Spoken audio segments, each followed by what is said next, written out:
You are listening to Radio Talkies FM. Welcome to the Deep Dive. Today, we're really getting into something fascinating, guided by Rajiv Mudgal's Reflections in the River. It's framed as these imagined letters between Kālidāsa and Dignāga. Two absolute giants of ancient Indian thought. And we're looking at a really fundamental question they represent about how we know things, how we understand the world. Absolutely. Mudgal calls it two shores, two ways of knowing. It's the core tension. Okay, so two shores. Explain that a bit. Well, on one shore, you've got Kālidāsa representing what Mudgal terms poetic sight. Think immediate insight, grasping the whole picture intuitively. Right, like a flash of understanding. Exactly. And then across the river, metaphorically speaking, is Dignāga. He stands for analytical rigor. So logic, dissection, breaking things down. Precisely. Building knowledge step by step through analysis.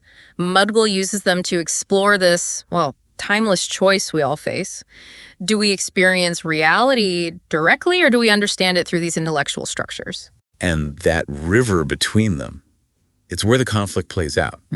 Is it meaning something that just hits you whole, or is it something you have to assemble? That's the crux of it. Kālidāsa, in Mudgal's telling, asks exactly that. Think about a mother hearing her child cry. Does she instantly know it's her child? Or does she, analyze the pitch, the volume, the pattern, and then conclude, yes, that's my child?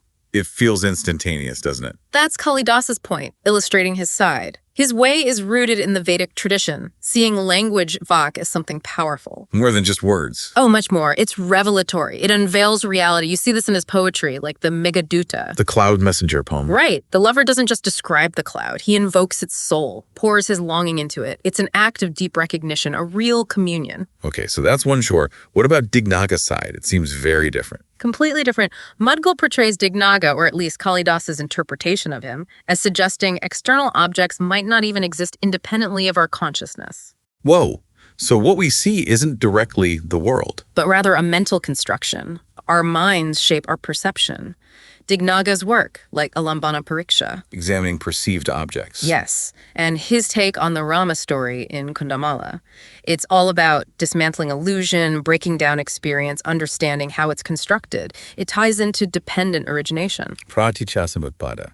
Could you just quickly remind us what that means? Sure, it's the Buddhist idea that everything arises in dependence on other things. Nothing's isolated. Everything's connected through causes and conditions. So Dignāga's logic tries to untangle that web. To show the constructed nature of what we perceive, yes. And Mudgal connects this ancient philosophical clash directly to, to now.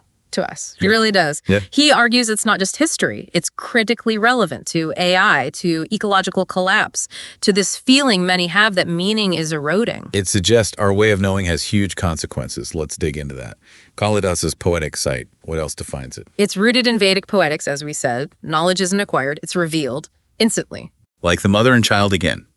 No analysis needed. It's visceral, a holistic knowing that resonates deep inside. Okay. And Dignāga's analytical rigor. What's key there? It starts from the idea that our senses can fool us. What we see, hear, touch, it's potentially unreliable, transient. So you can't just trust your gut feeling. Not entirely. True understanding for Dignāga needs inference, careful reasoning based on those sensory inputs. His works really hammer this home, analyze, assemble knowledge logically. Mudgal calls this a struggle for the future of perception in Bharat, India, a choice between intuition and analysis. Yes, and he argues it's a choice with massive implications far beyond ancient India. He believes our modern world has heavily leaned towards Dignāga's shore. Towards analysis, data. Right, and he thinks we've paid a price, we've lost something, the ability to see reality as a unified whole. Kālidāsa, through Mudgal, actually laments this, saying we don't see the world whole anymore. Exactly. That meaning doesn't hit us with that immediate, overwhelming force of poetic sight. And he blames industrial intelligence for fragmenting things. That's a big part of it. How it turns language into data, thought into algorithms. Remember Kālidāsa's warning in letter 4. About forests becoming statistics, rivers becoming commodities. Yes, a powerful example. Kālidāsa, via Mudgal, argues this reliance on rationality, on quantification, dissects the living world. It mirrors Dignāga's sort of atomistic view of perception. And nature just becomes resources. It loses its sacredness, its intrinsic value. It's just stuff to be used. And AI takes this even further, predicting not recognizing. That's the fear. Kālidāsa's observation, that AI can predict the next word but can't hear poetry, that really lands. It's processing, not understanding. Right. And Mudgal warns, through Kālidāsa, that relying on AI to interpret reality might make us lose our own ability, our own impulse to recognize meaning. We might outsource our understanding. It sounds quite bleak. Mudgal doesn't see a middle way here. He's pretty stark about it. No middle ground. You either dwell in wholeness or you're lost in the pieces. That quote is intense. The moment you explain, you have already lost. The moment you measure, you are already blind. It really captures his conviction. Analysis itself fractures the whole. They are, for him, fundamentally incompatible ways of being in the world. Okay, so then he brings in the story of Dushyant from Shakuntalam. How does that work as a metaphor for today? Dushyant forgetting Shakuntala. It symbolizes us, humanity, cut off from truth, from nature, from meaning. His amnesia is our modern condition. In a way, Kālidāsa, in Mudgal's reading, shows how breaking his vow, his vachan, disrupts dharma, the right order. He's lost in illusion, fragmented. It mirrors our own forgotten connection to the whole. But Dushyant remembers. When he sees the ring, it's sudden recognition, not logic. Exactly. And Mudgal deliberately contrasts this with Dignāga's version of Rama meeting Sita again in Kundamala. How is that different? Dignāga portrays it as slow, doubtful, needing proof and verification, logic-driven. But in Shakuntalam, recognition is immediate, total. And it restores everything. Wholeness returns. Reunion, nature reviving, the birth of Bharata. It's a return to harmony. Which leads to Mudgal's really scary question. Could AI and pure logic make us forget so deeply? That even if we saw the ring, we wouldn't recognize it anymore. It's a chilling thought. Could we lose the very faculty of recognition? That intuitive leap that connects things. It suggests a potential point of no return. Wow. Okay, let's shift to another powerful image. The train of modernity. What's that about? Mudgal uses it to represent the relentless momentum of our world industry, economy, technology, all charging ahead. Not by conscious choice, but just inertia. Precisely, like a train rolling downhill, even without a driver. It just keeps going because of its own weight and speed. Trying to stop it feels almost impossible. And it's destructive, consuming everything. Relentlessly. Forests, rivers, air. Consumed without limit. The logic is acceleration linked to power. And it inevitably leads, Mudgal argues, to things like weapons of mass destruction. So the train doesn't just run out of steam. It derails. Catastrophically. And those weapons exist, he says, not because they're rational, but because the train's momentum made them almost inevitable. So reason alone can't stop it. Logic won't work. Futile, according to Mudgal. The momentum is too strong, too embedded. The only hope. A radical shift. Back to poetic sight. A reawakening to wholeness, to interconnectedness. He warns that if we don't remember how to truly dwell, how to see in this way, the train keeps going, and we might lose the ability to recognize anything meaningful forever. To offer that alternative way of seeing, Mudgal brings in Vedic concepts. Rishi, Devata, Chandas. Can you break those down? Sure. They represent a completely different way of knowing. The Rishi is the seer perceives truth directly, whole, no analysis needed. Knowledge just unfolds from within them. Yes. Devata isn't some external god, but the inherent structure of knowing itself, the framework shaping experience. And Chanda. That's the revealed knowledge, the rhythm or flow of truth manifesting. Think of a wave and the ocean, they aren't separate.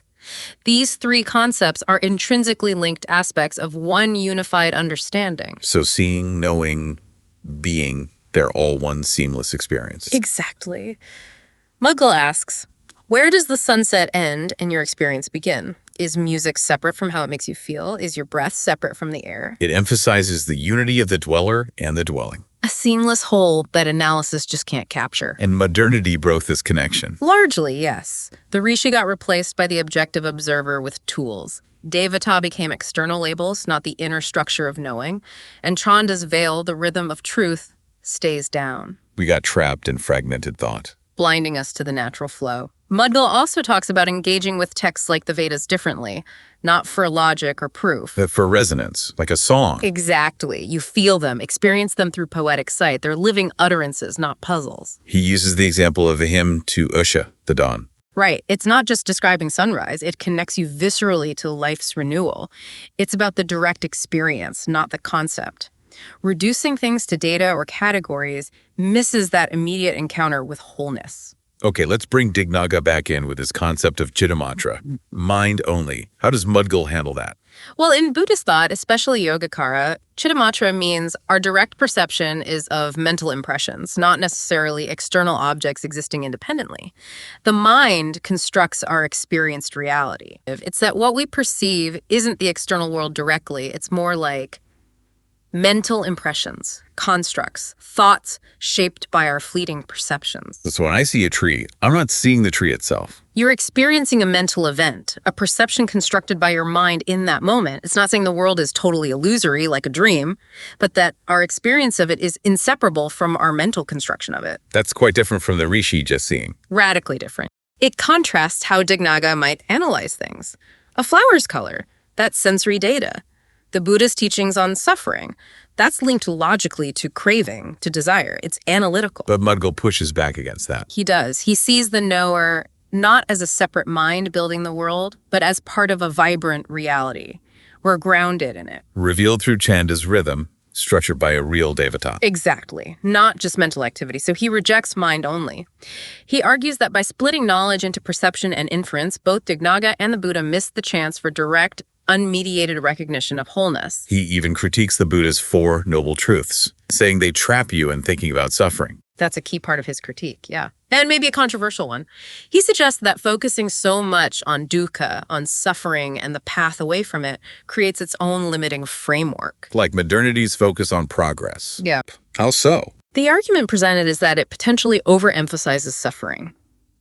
If you approach life with poetic sight, experiencing unity, immediacy like the peace of a forest, maybe, or the joy in a child's laugh, the whole framework built on suffering might just not seem necessary. It might not even arise. It's a strong claim. It is. View points out that both approaches, Dignāga's logic and this modern drive, can become sort of closed loops. Meaning they rely on their own starting assumptions. Exactly. Their conclusions are kind of baked into their premises. So where does this lead, beyond these conceptual frameworks? It contrasts Dignāga and the Buddha, portraying them as perhaps dwelling in thought's drama, while suggesting existence itself is just whole, direct, immediate. It doesn't need a conceptual scaffold. Like the sunset analogy again.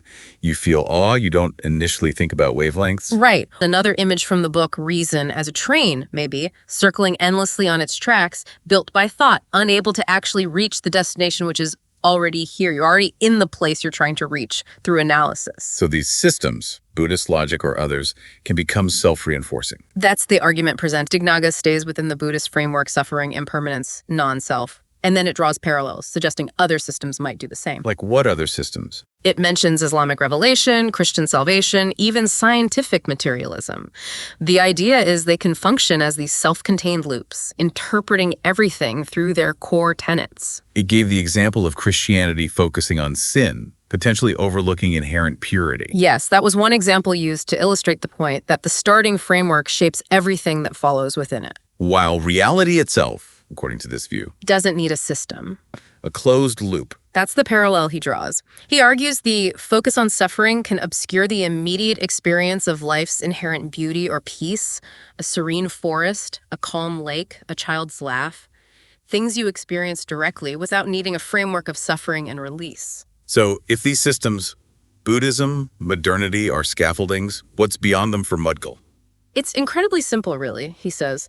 Reality does not need a path, a doctrine, or a system. It just is. Existence is just whole, Yeah. direct, Yeah. immediate, no frame needed. Exactly. Trying to grasp it with reason is like being on that train going in circles. Philosophical systems are mind games.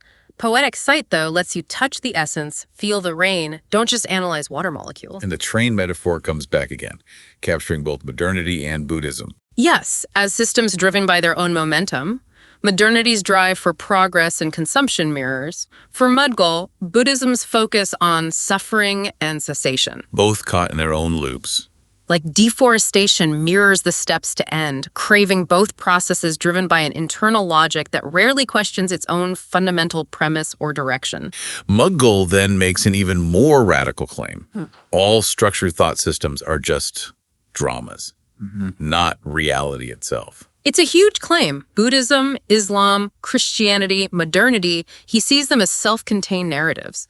Dignāga works within the Buddha's drama, never challenging the basic plot. And other systems, too. Yeah. Islamic revelation, Christian salvation, scientific materialism. Each has its own unquestioned foundations, its self-reinforcing loops. Christianity and sin, modernity and progress. He contrasts these elaborate structures with just feeling the wind as breath, not air molecules. So Dignāga's logic just reinforces the Buddha's scaffolding. And other systems stay within their own walls. They don't touch the immediate isness beyond the drama. Which brings us back to AI.